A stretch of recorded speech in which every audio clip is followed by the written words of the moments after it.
हमारा से भूल जाओगी तभी प्यार से कभी प्यार से बुलाना एक बार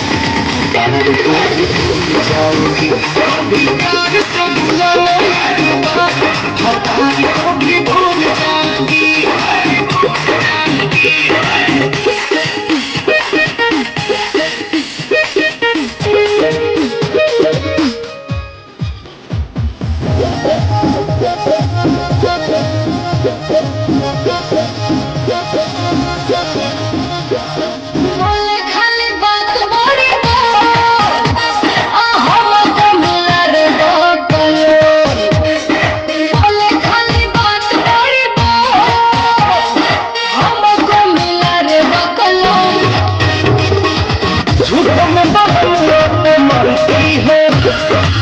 जिंदगी में ऐसे नहीं करती है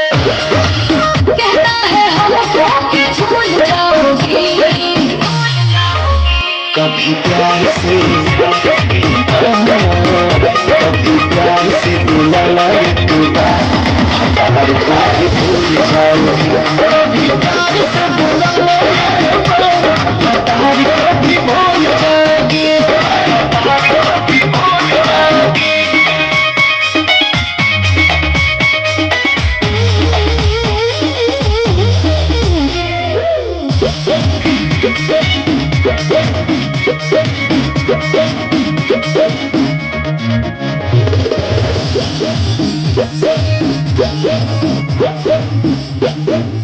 Yeah.